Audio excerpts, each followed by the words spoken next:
میں ایک چھوٹا سا واقعہ آپ سے شیئر کرنا چاہوں گا۔ اتفاق سے ایک ساتھی آیا، کہتا جی میں امریکہ سے آیا ہوں، اور اس کے بقول کہ میں اپنے آپ کو بڑا اسلام کا چیمپئن سمجھتا تھا، چونکہ ظاہر ہے کافر ملک میں ہوں تو میں سمجھتا تھا بڑا چیمپئن ہوں۔ 4 گورے آئے اور آگے کہتے ہیں تم کیا کر رہے ہو، کبھی نیچے جاتے ہو کبھی اوپر ہوتے ہو۔ نماز پڑھ رہے تھے۔ میں نے کہا عبادت کر رہے ہیں۔ کہتے یہ جو آگے آپ کو لیڈ کر رہا ہے امام جو ہے، یہ کیا کہہ رہا ہے؟ بھائی یہ قرآن پڑھ رہا ہے۔ کہا آپ کو پتہ ہے یہ کیا پڑھ رہا ہے؟ کہتے قرآن پڑھ رہا ہے۔ کہا پتہ ہے یہ اس قرآن کا معنی کیا ہے؟ کہتا ہے نہیں۔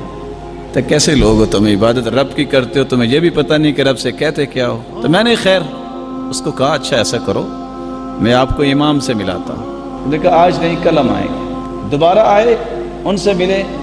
آپ لیڈ کرتے ہیں لوگوں کو؟ جی ہاں۔ کیا پڑھتے ہیں؟ کہتے ہیں قرآن۔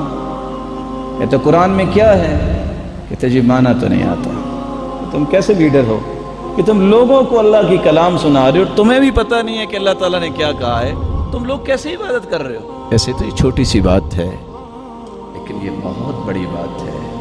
مسلمانوں کو دستور حیات کا بھی پتہ نہیں تو ان کی زندگی میں روح اور چین کیسے آئے؟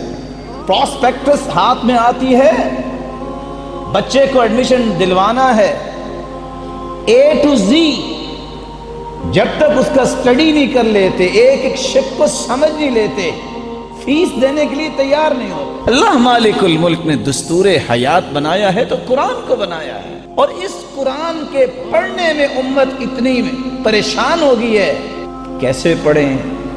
وقت نہیں ہے، زبان موٹی ہو گئی ہے، زندگی بہت گزر گئی ہے۔ صحابہ کرام سارے بچے ہی تھے۔ سیدنا ابوبکر صدیق رضی اللہ تعالیٰ عنہ کی سفید داڑھی نہیں تھی۔ بتائیے جتنے بقیہ صحابہ تھے وہ کوئی بڑھاپے میں کوئی جوانی میں نہیں تھے۔ سعادت مند ہیں وہ لوگ جنہوں نے اپنی زندگی کا سفر شروع کیا تو علم کی پٹری پہ شروع کیا۔ سعادت مند ہیں وہ لوگ جن کو اللہ نے توفیق دی کہ وہ لوگ اسلام کی فہم کو حاصل کرنے کے لیے اپنے اوقات کو نکالتے ہیں۔